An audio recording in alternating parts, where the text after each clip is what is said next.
L'électroencéphalogramme mesure l'activité électrique du cerveau au moyen d'électrodes placées sur le cuir chevelu, prolongées par des fils de différentes couleurs et reliées à un ordinateur.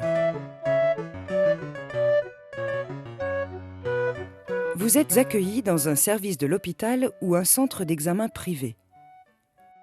Vous êtes conduit avec le patient dans une pièce calme, pas tout à fait noire.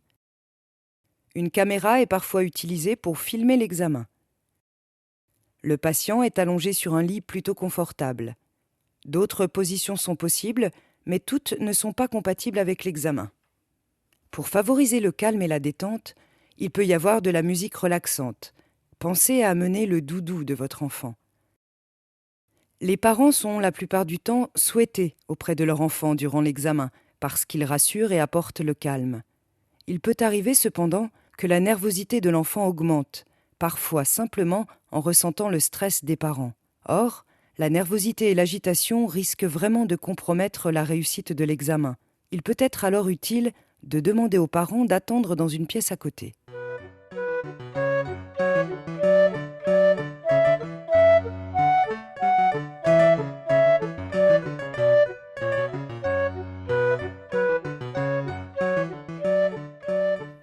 Les électrodes se présentent soit sous la forme de ventouses, soit de petites cupules reliées à des fils de couleurs différentes.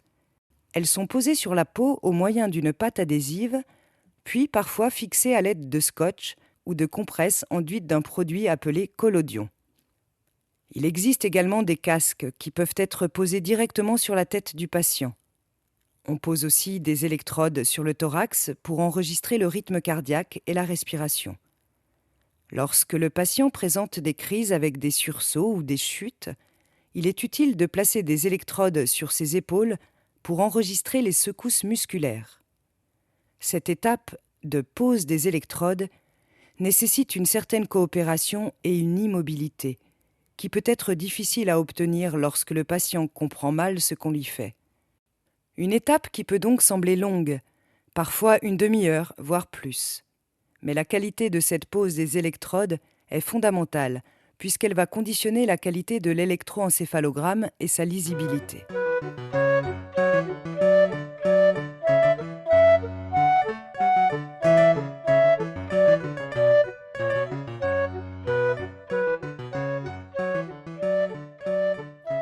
L'enregistrement lui-même dure de 20 minutes à plus d'une heure, si une phase de sommeil est nécessaire. Il est important que pendant cette étape, comme lors de la pose des électrodes, le patient reste le plus calme possible, car les mouvements risquent de modifier l'aspect du tracé et le rendre plus difficile à interpréter. Mais certaines situations particulières nécessitent que des crises soient enregistrées. Dans ce cas, l'électroencéphalogramme peut durer plusieurs heures, voire davantage.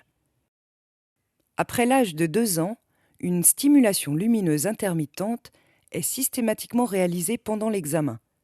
Il s'agit d'un enregistrement réalisé en même temps que l'on émet des flashs lumineux à des vitesses variables.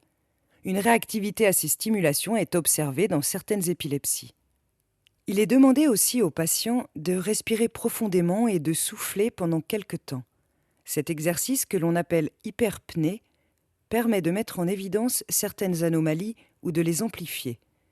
Il arrive cependant que certaines personnes ne puissent pas comprendre ces consignes, notamment celles qui ont un handicap mental sévère. On peut utiliser des explications imagées, comme par exemple souffler sur les bougies pour un gâteau d'anniversaire, ou bien souffler sur cette petite mouche de façon à lui faire tourner les ailes.